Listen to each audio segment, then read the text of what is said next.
Boa noite, família Uivos. Tudo bem com vocês? Eu espero que sim. Estão preparados para ouvir mais relatos sombrios sobre lobisomens? Então feche as portas, as janelas, apague as luzes e vem comigo, porque hoje os relatos estão do balacobaco. Relato: O lobisomem do sítio dos Moura. Olá a todos do canal Uivos, me chamo Euclides, tenho 63 anos, sou jornalista e professor de filosofia. Atualmente moro em João Pessoa, na Paraíba, mas mais da metade da minha vida morei no interior. Minha família se mudava com frequência por conta do trabalho do meu pai. Sendo assim, durante minha infância e adolescência, passei por muitos vilarejos pequenos e afastados, daqueles que pensamos não existir, mas existem até os dias atuais. E foi nessa época que ouvi muitas histórias e causos. Eram relatos contados em rodas de amigos, ao pé do fogão a lenha e até mesmo em frente à paróquia, no final da missa. Nesses lugares se vê e se ouve muitas coisas. Alguns causos que ouvi me marcaram muito, e esses resolvi registrar antes da memória começar a falhar. Adianto que o relato a seguir ouvi de fonte segura, e acredito fielmente que de fato aconteceu. Sentem-se que lá vem boa história. Vou contar uma coisa que aconteceu no interior da Paraíba nos anos 60. Quem me contou foi gente séria, que não tem motivo nenhum para inventar. Até hoje, se você perguntar pelos lados de lá, ainda tem quem baixe a voz para falar disso. É sobre a família Moura. Seu Anselmo, homem trabalhador, daqueles de acordar com o galo e dormir com a lamparina acesa, a sua mulher, Dona Ritinha, e os dois filhos, Zezinho, rapaz dos seus 17 anos, e Ana Maria, menina de 12 anos. Eles viviam no sítio, cuidando do gado magro e da roça. Gente muito simples, mas de boa fama. A história sinistra começou numa madrugada de sexta-feira. Diz que as vacas berravam como nunca tinham feito, e os cachorros, por algum motivo, não latiam. Só gemiam como se estivessem vendo o próprio demônio. Seu Anselmo estranhou aquilo e saiu lá fora com a lamparina em mãos. Encontrou um dos seus bezerros morto. Ele disse que o pobre animal estava rasgado de um jeito que nem onça faria. As marcas eram grandes, fundas, dava repulsa de olhar. Sem muito o que fazer no momento, ele achou melhor entrar em casa e ficar de olho. Mas no restante da noite, nada mais aconteceu. A semana correu tranquila. E na outra semana, os cachorros do sítio sumiram. Todos ao mesmo tempo. Ninguém mais viu. Mas no terreiro apareceu uma série de pegadas, coisa muito esquisita. Eram quase de gente, mas maiores, deformadas. Isso já era mais que suficiente para a família toda ficar em alerta. Algo estranho estava acontecendo.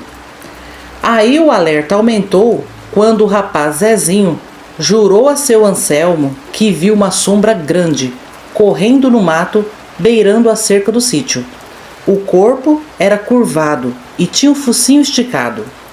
Dona Ritinha, que sempre foi muito religiosa, comentou lá na paróquia com as amigas e todas afirmaram: Ritinha, isso é um lobisomem. Cerque a casa com sal grosso e leve água benta, jogue na cerca e, se puder, pendure alho atrás das portas e janelas. Dona Ritinha fez tudo o que as amigas lhe aconselharam, mas as coisas foram só piorando. O tal lobisomem já não tinha mais medo de ser visto, e noite após noite cercava a casa. Arranhava as janelas, batia no telhado, tentava arrombar as portas, e Dona Ritinha, desesperada, rezava em voz alta.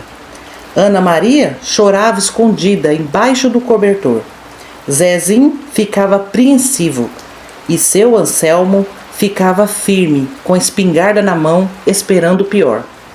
Até o padre foi chamado para rezar no sítio e de nada adiantou. E aconteceu que em uma noite a criatura conseguiu arrebentar a janela e meteu metade do corpo para dentro da sala. O desespero e a gritaria foi geral. Aquele bichão peludo e de olhos vermelhos sabia bem o que queria. A família, por sorte, conseguiu fugir pela janela dos fundos. Correram sem direção certa e só pararam quando conseguiram se esconder. Zezinho, que subiu numa árvore, contou que lá de cima viu o bicho correndo no terreiro e cheirando o ar. Ele estava caçando a família. Depois entrou novamente dentro da casa e revirou os poucos móveis, como se estivesse caçando algo. Depois de muito tempo, o lobisomem partiu em retirada. Bom, depois desse terrível episódio, que quase terminou numa tragédia, foi que seu Anselmo começou a lembrar de algumas coisas e foi juntando as peças. Dona Ritinha tinha um irmão, um tal de Pedro Ferreira, um homem cheio de ódio, que anos atrás havia tido uma desavença com a própria irmã por causa das terras dos avós. Ele havia jurado seu Anselmo de morte, mas uns anos depois, o tal Pedro havia sumido. Alguns parentes contaram que ele havia ficado louco, mas nunca se soube ao certo. Seu Anselmo guardou essa suspeita para ele, e alguns dias se passaram, até que o lobisomem apareceu novamente no sítio. Seu Anselmo, cansado daquela perseguição, conseguiu acertar um tiro no bicho. O lobisomem uivou de dor ou foi de raiva e caiu para o mato. Uns 2 dias depois, seu Anselmo foi até a vila visitar os parentes, e lá na vila ficou sabendo que o tal Pedro Ferreira tinha sido visto perambulando pelas estradas com um ferimento estranho na perna. E ele estava muito mal, branco feito um papel. Seu Anselmo diz que sua alma gelou de medo. Chegando em casa, ele contou à família. Dona Ritinha ficou incrédula, mas os filhos ficaram de cara fechada. Eles sabiam que precisavam tomar cuidado. Bom, passou algumas semanas e certa noite, noite de lua cheia, o tal Pedro apareceu, mas não como homem. Foi direto na casa de seu Anselmo. O lobisomem quebrou a porta e invadiu a casa. Mas seu Anselmo e o filho Zezinho estavam preparados. Um estava com a espingarda e o outro com o facão amolado. Seu Anselmo contou que a luta foi feia, coisa de filme de terror. O lobisomem avançou neles, chegou a arranhar o seu Anselmo e quase decepou o braço do seu filho. Com muito medo e desespero, Anselmo puxou o gatilho e acertou o lobisomem. Disse que o bicho cambaleou e caiu sentado. Começou a se debater e rosnar com dor. Seu Anselmo e o filho, ambos feridos, correram para se esconder no paiol. De lá, ouviam gemidos do lobisomem. Dona Ritinha, que já estava no paiol bem antes da luta começar, tremia e suava frio. O lobisomem ficou caído no terreiro até o dia amanhecer, e quando a família foi verificar, ficaram espantados, pois estendido no chão estava Pedro Ferreira, nu, ensanguentado, morreu de olhos abertos, e dizem que o último olhar era de ódio. Seu Anselmo, temendo ser preso, não teve escolha, abandonou o sítio. Muitos anos depois, voltou lá. O sítio estava caindo aos pedaços. O tempo havia destruído o sonho e a luta de anos. Mas o que mais lhe perturbava era a culpa que carregava de ter matado o próprio cunhado. Dona Ritinha também nunca mais foi a mesma. Algum tempo depois, perdeu a sanidade mental. E Zezinho e a irmã tentaram tocar a vida longe daquele interior. Essa é a história, Ágata e amigos. Me foi contada em tom baixo, com voz embargada e um olhar de pavor. Já passei muitas vezes perto daquele sítio. e posso afirmar que lá tem algo ruim. Um ar pesado. Não sei explicar.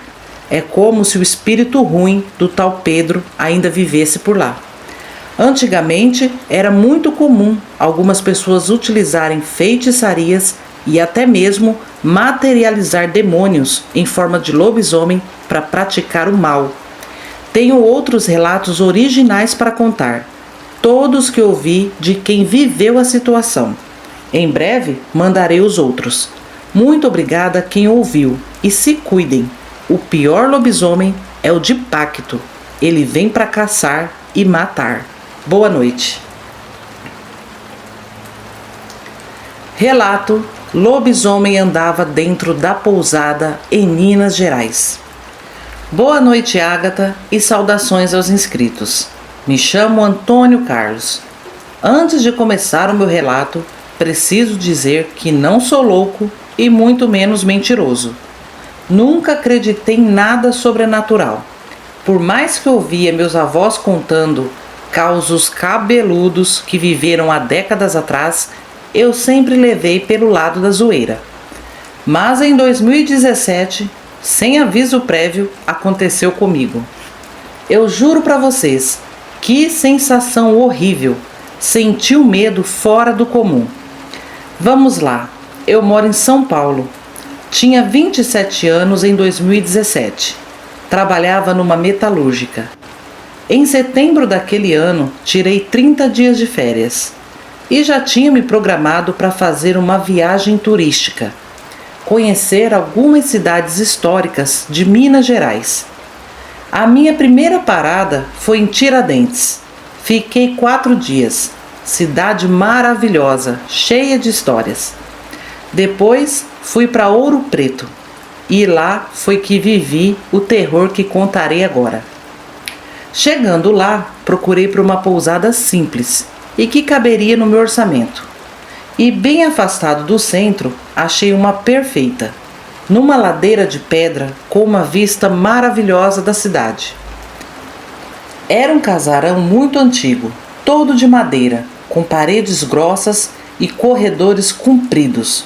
Aqueles móveis de época que rangem até convento. Cheguei lá numa sexta-feira à tarde.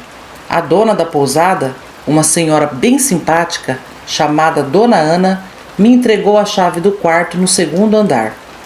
O quarto era espaçoso. Tinha uma sacada que dava para a rua de pedra. Tudo parecia normal e aconchegante. Na primeira noite eu apaguei. Estava muito cansado e não vi nada. No outro dia, acordei cedo e fui andar pela cidade. Voltei só à noite, por volta das 22 horas. A pousada estava silenciosa. Não parecia ter outros hóspedes. Ou eram bem discretos, pois o silêncio era grande. Fui direto para o meu quarto, abri os 2 lados da janela e fui tomar um banho. Logo depois eu me deitei. Eu não sei exatamente que horas eram, mas eu acordei com uma sensação de que alguém tinha entrado no meu quarto. Tinha um cheiro estranho no ar, mas não era de carniça, era de terra molhada. A porta estava fechada, mas eu juro que ouvi passos pesados correndo pelo corredor. O chão de madeira rangia. De primeiro momento, achei que fosse algum hóspede chegando tarde. Mas eu me assustei quando os passos pararam bem na frente do meu quarto. Aquilo me deu muito medo. Mas mesmo assim, eu me levantei bem devagar e caminhei até a porta. E abri rapidamente. E quando olhei no corredor, não tinha nada. Ou tinha e eu não vi, pois o corredor longo estava totalmente escuro. Tranquei a porta e corri para trancar a janela também. Demorei a dormir naquela noite. Aquilo realmente foi fora do comum. No dia seguinte eu acordei mal, uma sensação de cansaço profundo. E naquela noite a coisa piorou. Eu estava no quarto escrevendo algumas anotações sobre a viagem. E já passava da meia-noite. Foi quando eu senti um frio repentino, daqueles de arrepiar até os ossos. E não era o clima, porque fazia calor naquela época. Alguns minutos depois, a maçaneta da porta girou lentamente. Alguém estava tentando entrar no quarto. Ágata do céu, nem sei explicar o que eu senti na hora. Corri para o banheiro e me tranquei. Fiquei lá dentro rezando para Deus afastar o que quer que fosse aquilo. Permaneci no banheiro por quase 1 hora, mas não ouvi mais nada. Então eu decidi abrir a porta e me deparei com a janela aberta e o cheiro de terra molhada estava forte. Pronto, foi o suficiente para mim ficar em pânico. Comecei a arrumar minha mala e em meu pensamento era ir embora daquela pousada assim que amanhecesse. E nisso acabei dormindo um tempo depois. E novamente eu acordei assustado. Mas dessa vez não foram com passos no corredor. Foi com uma espécie de roncado bem baixinho e uma respiração cansada. Abri os olhos e olhei para a porta e estava trancada. Aí eu me virei e olhei para a janela, que era toda de vidro e dava para ver a sacada. Nesse momento eu quase desmaiei.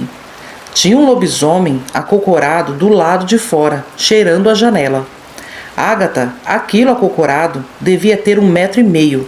Era extremamente forte, coberto de pelos e era encurvado. As orelhas eram caídas. Tinha os olhos amarelos e o rosto era assustador. Parecia um cachorro misturado com porco e homem. Aquilo estava tentando olhar dentro do quarto. Sua respiração embaçava a janela. Eu dei um grito tão alto que deve ter acordado a pousada inteira. Corri para o banheiro e me tranquei, e comecei a gritar por socorro. Gritei por mais de 15 minutos e ninguém apareceu para me ajudar. Comecei a chorar, comecei a rezar, o tempo todo com medo do lobisomem quebrar a janela e entrar no quarto. Olha, foi terrível o que passei. Fiquei no banheiro até amanhecer o dia. Quando abri a porta do banheiro, o cheiro de terra molhada ainda estava muito forte. Peguei minha mala e desci correndo para a recepção. Dona Ana estava lá, com o mesmo sorriso no rosto. Me perguntou se eu já ia embora e discretamente falei para ela o que vi na noite anterior. Ela ficou sem palavras, subiu no quarto comigo e sentiu também o cheiro de terra molhada. Eu perguntei para ela se ela sabia daquilo e ela me falou que já havia acontecido de alguns hóspedes que ficaram naquele mesmo quarto pedirem para trocar por outro ou simplesmente cancelaram a estadia e foram embora. Mas não falaram nada para ela sobre o motivo. O que ela sabia, Ágata, é que aquele casarão era de uma família tradicional de Minas. E diziam que o filho mais velho havia matado a mãe e a esposa grávida. E desde então, o pai havia amaldiçoado o rapaz. E a última vez que esse rapaz foi visto, estava virando bicho atrás da igreja do Carmo. Ágata, aquilo foi o suficiente para mim. Não esperei para ouvir o resto da história, e muito menos a noite chegar.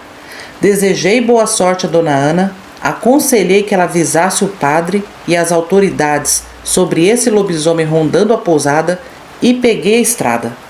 Eu não sei explicar como aquilo aconteceu. Só sei que aquilo era realmente um lobisomem.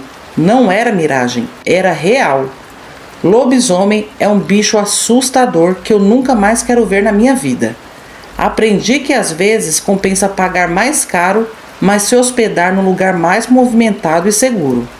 Minas é linda, mas sim, lá existem lobisomens.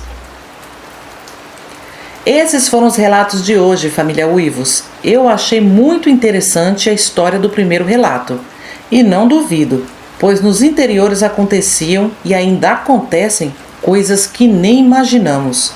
No segundo relato, mais uma aparição de lobisomem em Pousadas de Minas. Se eu não me engano, há um tempo atrás recebi um relato parecido com esse, e lá de Minas também. Muitos turistas veem lobisomens por lá. Eu, hein? Que medo! Agora vamos ao último salve de outubro. Eita, que esse ano tá voando, hein? Eu já tô até ansiosa para montar a árvore de Natal. Vai um salve especial para Sofia, Ana Cristina Mendonça, Karina Alves, Vanessa Carolina Coelho, Amanda, Maria de Fátima Soares, Bárbara Dias, Joana Santos Saraiva, Nilce do Lago, Severina Barbosa, Messias, Emerson Tadeu, João Passoni, Paulo Daltro, Antônio Júnior, José Carlos, Dani Ribeiro, Iraci, Sônia Maria Moura, Francisco Oliveira, Miriam Abade, Evaldo Ribas, Endi, Hélio Silva, Clairton de Souza, Adria Costa, Júnior Martins, Rosilda Pereira, Iraci Souto, Guilherme Martins, Maria Augusta, Carlos Marques, Jaqueline Souza da Silva, Beatriz Reis, Gilvânia L., Elisandra Cruz, Jonas Luiz, Velda, Marcelo Furlan, Luciano Luiz Sena, Academia do Saber, Eliane Nascimento, Verdades Inconvenientes, Adivin 29, Arlete de Freitas, Milena Moura, Cláudia Costa, Divina da Silva, Zuleide Fonseca, Ana Paula Ribeiro, Tânia Tomico, Lindarciana, Carla Krause, Suzane Palim, Juliano Anthony da Silva, Bárbara Cristina Araújo, Giovana Modena, Né Oliveira, Lia Flávia Nogueira, Érico Bastos, Valdênio Oliveira, Natália Ribeiro, Florinda Dias, Sandra Helena, Bruna Toledo, Daniel Atteli, Janaína Constant, Rita Cássia, Aparecido Luciano Santana, Ana Cláudia, Wendel José Gonçalves, Bode Velho, Silvio Nascimento, Cláudia Américo, Denis Marcelo de Oliveira, Isaac Silva, Emanuel Figueiredo, Elizabeth Vieira dos Santos, Rita Borges e Samantha Zamit David. Amigo, se eu esqueci algum nome, puxa minha orelha aí nos comentários, porque às vezes passa desapercebido. Mas eu quero deixar aqui o meu muito obrigada por ficarem comigo até o final do vídeo, amigos. Me despeço de vocês desejando uma noite abençoada, uma excelente semana, um abração da sua amiga Ágata e até sexta-feira, família Uivos. Tchau, tchau!